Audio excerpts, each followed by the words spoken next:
It's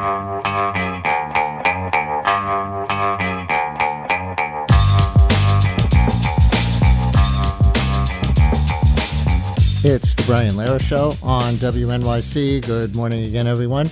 Now we continue our WNYC Centennial series, 100 Years of 100 Things. It's thing number 28, 100 Years of Making a Living Without a College Degree. Did it used to be easier to be middle class and non-college educated? Did our country allow a mismatch to develop between education goals and workforce opportunities as the types of jobs available changed over the last 100 years? Did we price too many people out of going to college while not providing alternatives for developing financially rewarding skills? Is there a bias today against hiring workers without bachelor's degrees who could actually do the job? We'll look at 100 years of making a living without a college degree and ask what families, educators, and employers should do now. And policymakers, too. You know, this is an election year issue with non-college educated Americans being so many of the swing voters in the swing states and the mismatch between their incomes and their expenses being such a top concern for them. We'll bring on two guests in just a minute and invite your oral history calls about your non-college educated parents and grandparents and about yourself. But let me walk you briefly through a timeline of the jobs that Americans have had that I think you'll find very interesting. This is from the Bureau of Labor Statistics. In 1900, about 38% of the U.S. labor force worked on farms, 38%. By the end of the century, that figure was less than 3%.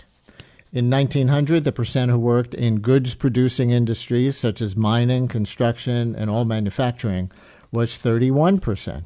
By the end of the century, it was down to 19%. This is the decline in manufacturing jobs, right, that everyone's debating today. And a closer look at just that sector from the Pew Research Center says manufacturing jobs peaked in the U.S. in 1953 when about a third of American workers were in manufacturing. Today, it's only around 9%. So these main sectors where the percentage of jobs has tanked, agriculture and manufacturing, they declined from close to 70% of all jobs to only around 12%. And these were basically all no college needed jobs. So what took their place?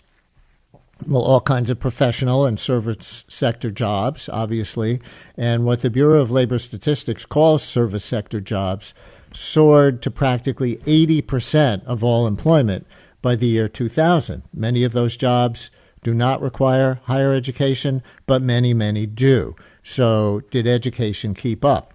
Well, the Bureau of Labor Statistics says back in 1910, less than 3% of Americans had graduated from a school of higher learning, as they call it, less than 3%.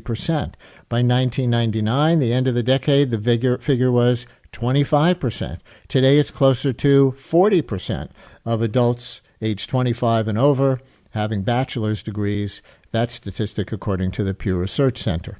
But that still means a majority of American adults do not have bachelor's degrees, while only those 12% work in manufacturing or agriculture anymore. There are other types of non-college jobs, of course, but that's a starting point for the vast changes in American jobs and education levels over the last 100-plus years and the questions they raise about training and opportunity.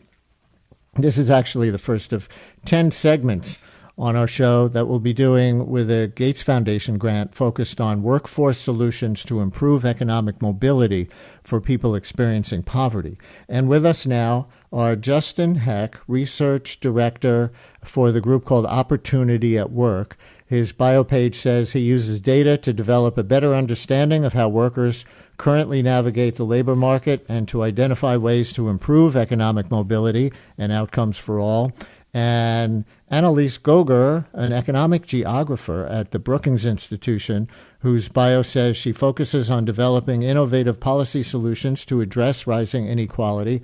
For example, she wrote an article for Brookings a few months ago called Proposed Labor Department Rules Won't Solve the Nation's Apprenticeship Awareness Problem. So, Annelies and Justin, thanks for joining our 100 Years of 100 Things series on 100 years of making a living without a college degree, and welcome to WNYC. Thank you. It's wonderful to be here. Thank you so much. Happy to be here.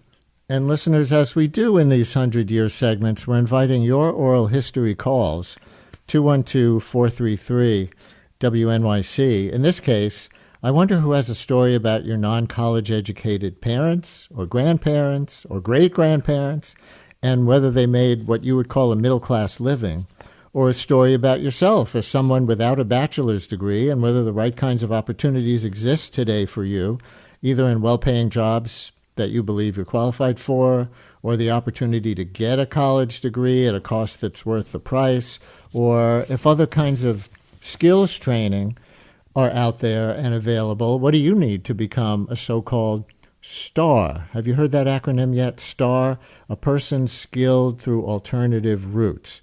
212-433-WNYC, 433-9692.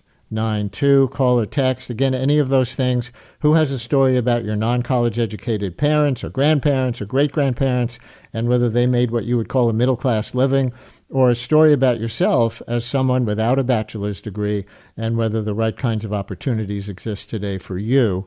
Or you're always welcome, anyone is welcome to ask a question of our guests, 212-433-WNYC, call or text.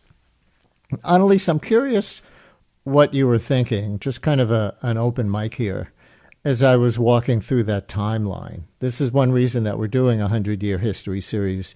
You know, we often take the conditions of modern life for granted, but with a 100-year lens, there have been such foundational changes in the American experience and the human experience, like going from nearly 70% of all jobs on farms or in manufacturing down to around 12%, if all those numbers I cited are true, or going from 3% having a college degree at the turn of the last century to nearly 40%.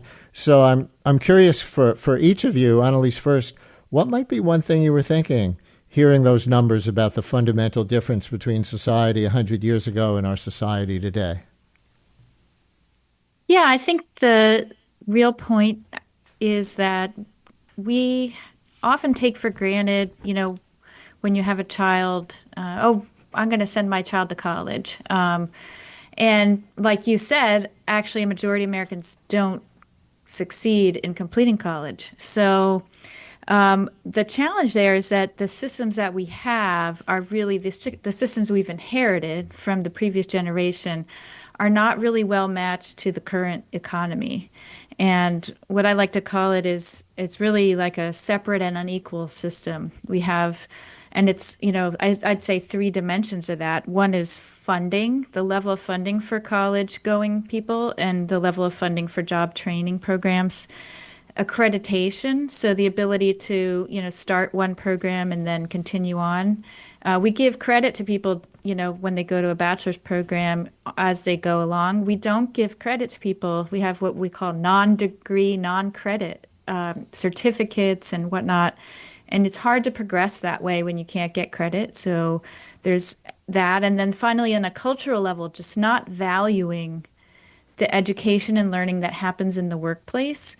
And so I would really like to see as we look to the future, how do we start to recognize the skills that people already have, as you said, the stars, and I think this is a good point for Justin to pick up, like to really see that when you're learning in the workplace, when you're doing things through experience, that's also learning. And how do we give people credit for that and give them ways to advance and not have to start over when they want to, switch careers or they have to switch careers.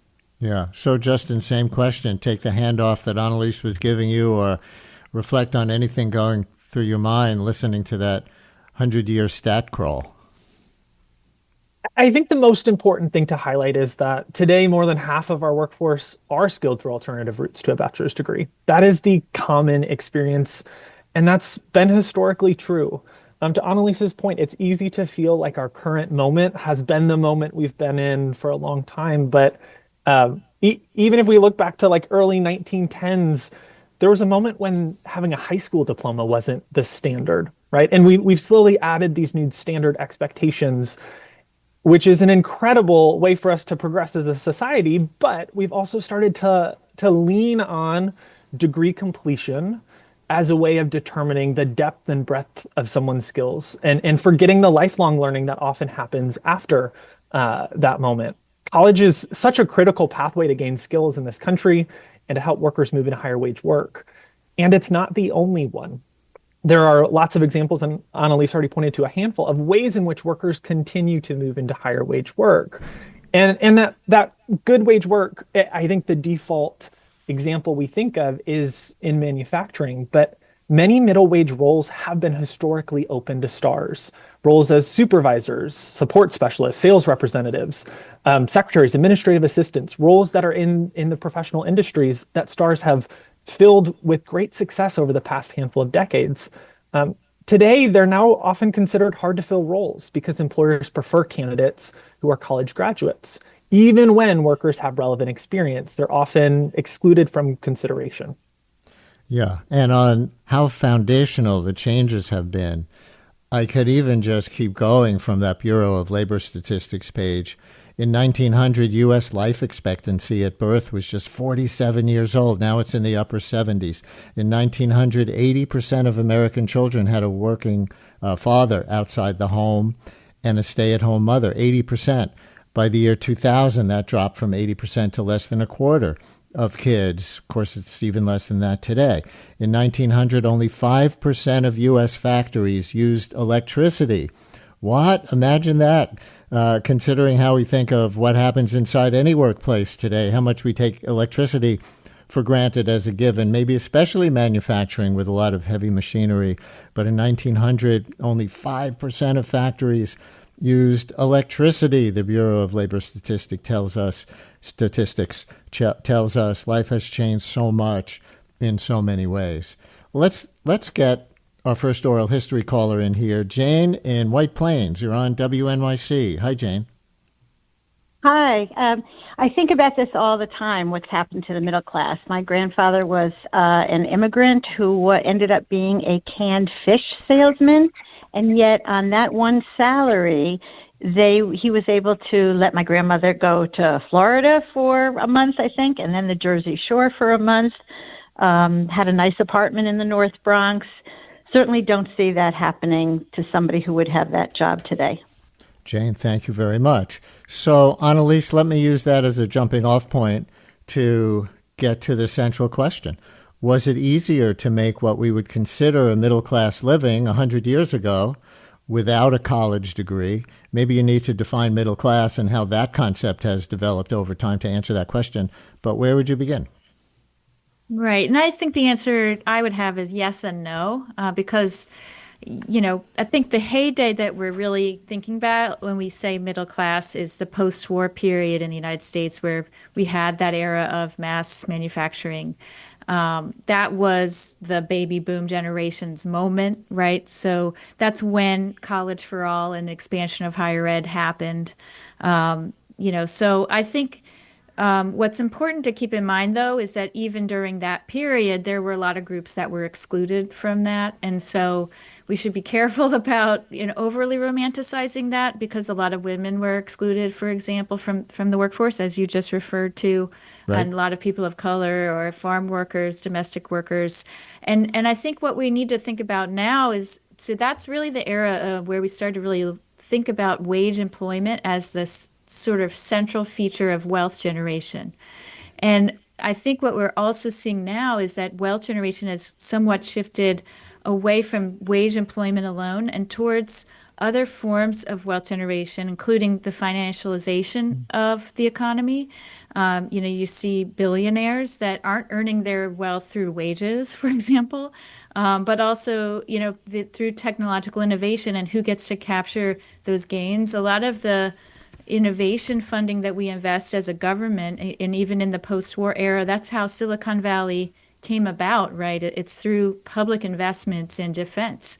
And yet the gains that are captured have come often largely through private gains through the people that invented different technologies. So I think there's a question here that we should be thinking about, how we need to rethink. If we're talking about inequality and how wealth gets generated, it's not just anymore through wages. And we have to think about the distribution of wealth when it comes to those bigger questions. Right. So here's another oral history caller, Irving in Highland Park, who I think has a story that might be kind of up that alley. Irving, you're on WNYC. Hello. Yes, hi. So my dad is from the Bronx, and his dad died in 1929 and left my grandmother with 6 kids. He was like 13 or 14 years old, and he dropped out of high school when he was 16 because he had to work for the family and make money, and he worked in jobs that weren't, just starting to get union. One time he was at a union meeting and he stood up for his friend, and he heard, "Who's this guy Kaufman?" And it turned out a hitman went to his house to kill him because he was going, an anti-union person. But they felt so bad for him because he had all these hungry kids at home. They didn't kill him. And he eventually worked in the printing business, and he started K-poster and a silkscreen printing business with his friend who he defended. And they had like a 50-year career. And we moved to Rockland County. We had a suburban lifestyle. I became a doctor, my brother became a lawyer, and my sister is a clinical psychologist. I have 4 kids now, and my oldest has a high school education. He's getting extra training through Job Corps. He lost a job. He has a new job. And my second oldest is a college grad. He does IT. My third kid. Let me jump in, and I need to move on in a second for time. But is there anything from your father's experience, as you were describing it, starting a business, that silk-screening business, without a college degree, that informs anything about how you look at your one kid who's trying to make it without a college degree? So he had to have a lot of hustle, and he would, he stole signs from the subway and then used it as examples of his printing. So he taught us hard work and creativity was the way to go. And my child with the high school education is getting some training in some warehouse management right now, and he's doing okay. And his wife also doesn't have a college degree, but she's working in the healthcare industry. So they're making ends meet. Thank you, Irving. Thank you very much. So, Justin, I've seen stats, and he says they're making ends meet without the college degree, which doesn't say thriving. It says making ends meet. And I've seen stats that today people with bachelor's degrees make on average twice as much income as people with only a high school diploma. So that's a gap that it took 100 years to develop, I imagine, because almost no one went to college 100 years ago. Was that gap inevitable, given the changing technology of the last century? I wouldn't say that the gap was inevitable. I think so many features that we see in the labor market today feel like gravity.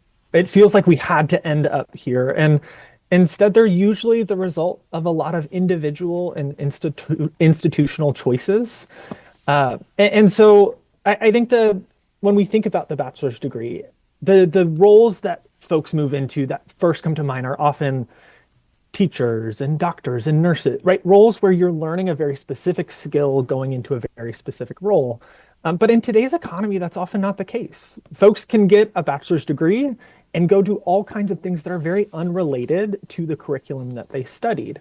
Workers with bachelor's degrees have this latitude where employers are willing to take risks on them and invest in them and train them in ways that are often not offered to stars, right? Historically, stars were able to make a lot of these same types of transitions. And instead, there's this hesitation from employers is this a riskier hire?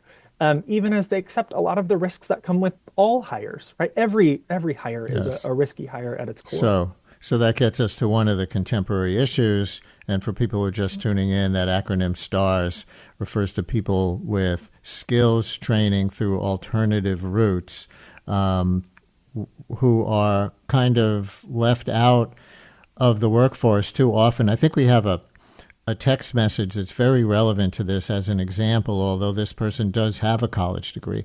Listener writes, I'm a legal secretary. It pays well.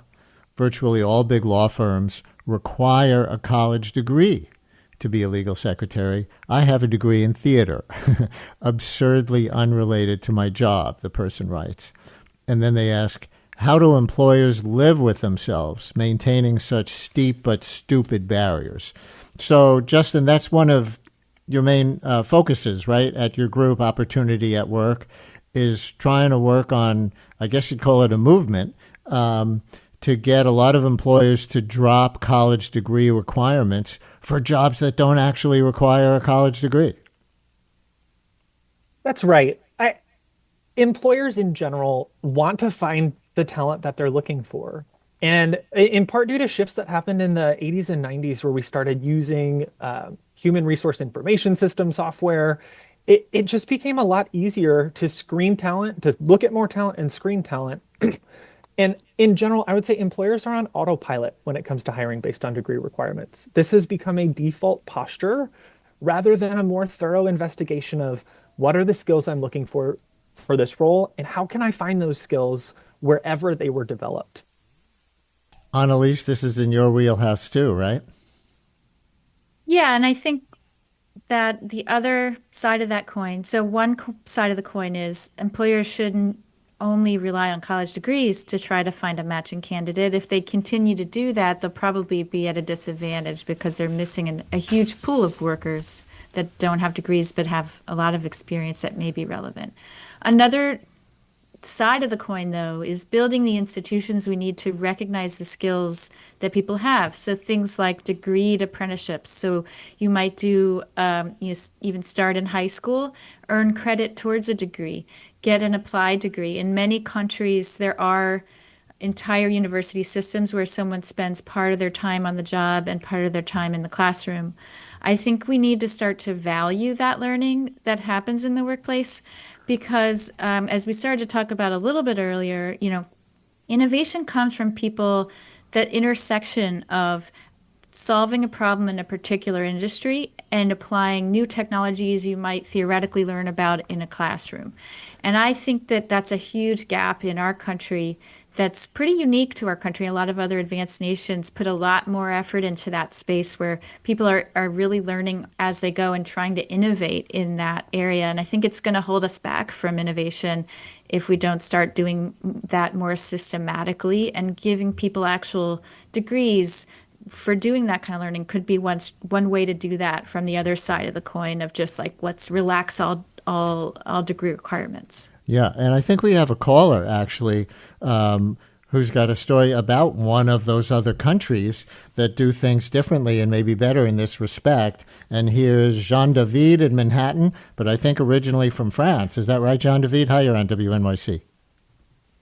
Yeah, good morning, Brian. Yes, I'm originally from France, and trade school in France is everywhere. After middle school, they will evaluate if talking with the parents, if you think that your kids is worth to go to college or a trade school. So you can become like a plumber, an electrician, you can become a baker, a cook, and everybody find, something that they like. And then, the employer can already hire you. You already have some kind of a skill. So, you don't have to come and you know nothing. And I went to trade school. I went to a restaurant school, and then I moved to a wine school. But then my first job, I was making so much more money than my father. It was like, you could understand it, but yeah. This is so much easier because now when I moved to New York, I was working at Daniel Boulou, and I was making like, $90,000 back in '96. So, obviously you have to work in the best restaurant to make the most money, because if you work in a diner, you're not going to make as much money as Daniel Boulou. But, and now I've pivoted to open a contractor business without a college degree and doing very well for myself, So. Yes, and I'm going to leave it there, but thank you very much. Great contribution, and I get your main point about trade schools everywhere in France compared to the United States. There is a critique that I've heard, though, Annelies, and I think perhaps it applies to why this hasn't taken root more in this country, at least to some degree, and that is that the tracking system in at least some European countries, I don't know about France, can pigeonhole by class. So people who start out from working class families get pigeonholed, tracked to go into trade schools as opposed to college. And I think that's been one of the fears here too, that a lot of children of color in this country are seen as not college material when they really are college material. And so they get tracked into different things. And so there's a concern about that kind of discrimination if we're going to say, oh, non-college routes are, the alternatives we should be doing a lot more of in this country, because we know who's going to get tracked into those routes, and is it really in the interest of equality? Have you grappled with that question? Yeah, and I really appreciate that you brought this up directly, because I absolutely agree 100% that we have a history, vocational education in the United States has a history of racialized tracking, of tracking immigrants right into pathways that they couldn't then get out of, a system of dead ends, right? Here's the thing, though. I would argue that what we have now is also a dead end. When you have what we call, even using deficit language, non-degree credentials, right? Systems that don't articulate. So you can't start in a workforce program and transition to a credit program very easily. And so what we see in countries, I actually turned to Switzerland to show an example of a country that has actually started to build those. So you build the pathway in applied universities, but you also build paths for people to cross between those pathways at every level. And they call this permeability, but it's the idea that you can have different, if you change your mind, or if your circumstances change, you can start in the apprenticeship system in high school and even go into college level, master's level. But you can also switch at any point into the academic world and vice versa. Mm-hmm. And I think that we need to look at examples like that. The students that actually earn the most are the ones that make that switch, because they have the combination of theoretical learning and hands-on learning. I think a lot of employers in the U.S. are really missing that combination. And I think it's holding us back as a country from having that. Employers want different kinds of talent. And sure, some people, they want to get out of MIT, with the highest tech skills possible. But also they want people that know their industry. And I've talked to employers in agriculture, for example, trying to deploy precision AI technologies in agriculture. They need people that actually know their industry and how to apply those technologies to their industry. So I think we need to build it right with intentionality, like you said, to really not reproduce that tracking that we had before and that we currently have. One more call before we run out of time with the story of making it without a college degree today. Jasper in Central Park. You're on WNYC. Hi, Jasper, and we have about 30 seconds for you. I apologize for the short slot. Oh, that's all right. Good morning. Yeah, so I didn't go to college, but I've got a great job that I love. And, eventually I hope to be able to kind of parlay this into maybe owning my own business or something. But it's interesting that we don't have trade schools as much as other countries, considering how many people I think just aren't really, like myself, cut out for office work. I just could not stand being inside a building for pretty much my entire schooling career. And I think we need more of that in the States. So, yeah. Jasper, thank you very much. Justin, you want to close this out with a last word, maybe on politics, if you dare to go there, with this being an election issue?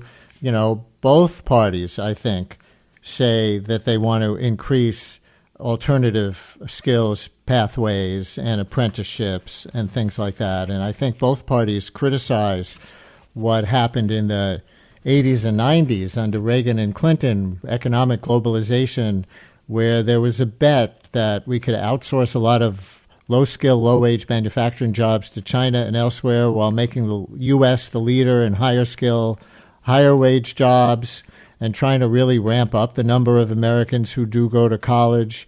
But I think the conventional wisdom now is that that didn't really work to expand the middle class, backfired in this country. So a quick thought on the politics? I think there's a danger in building clear tracks for workers that are non-college and college.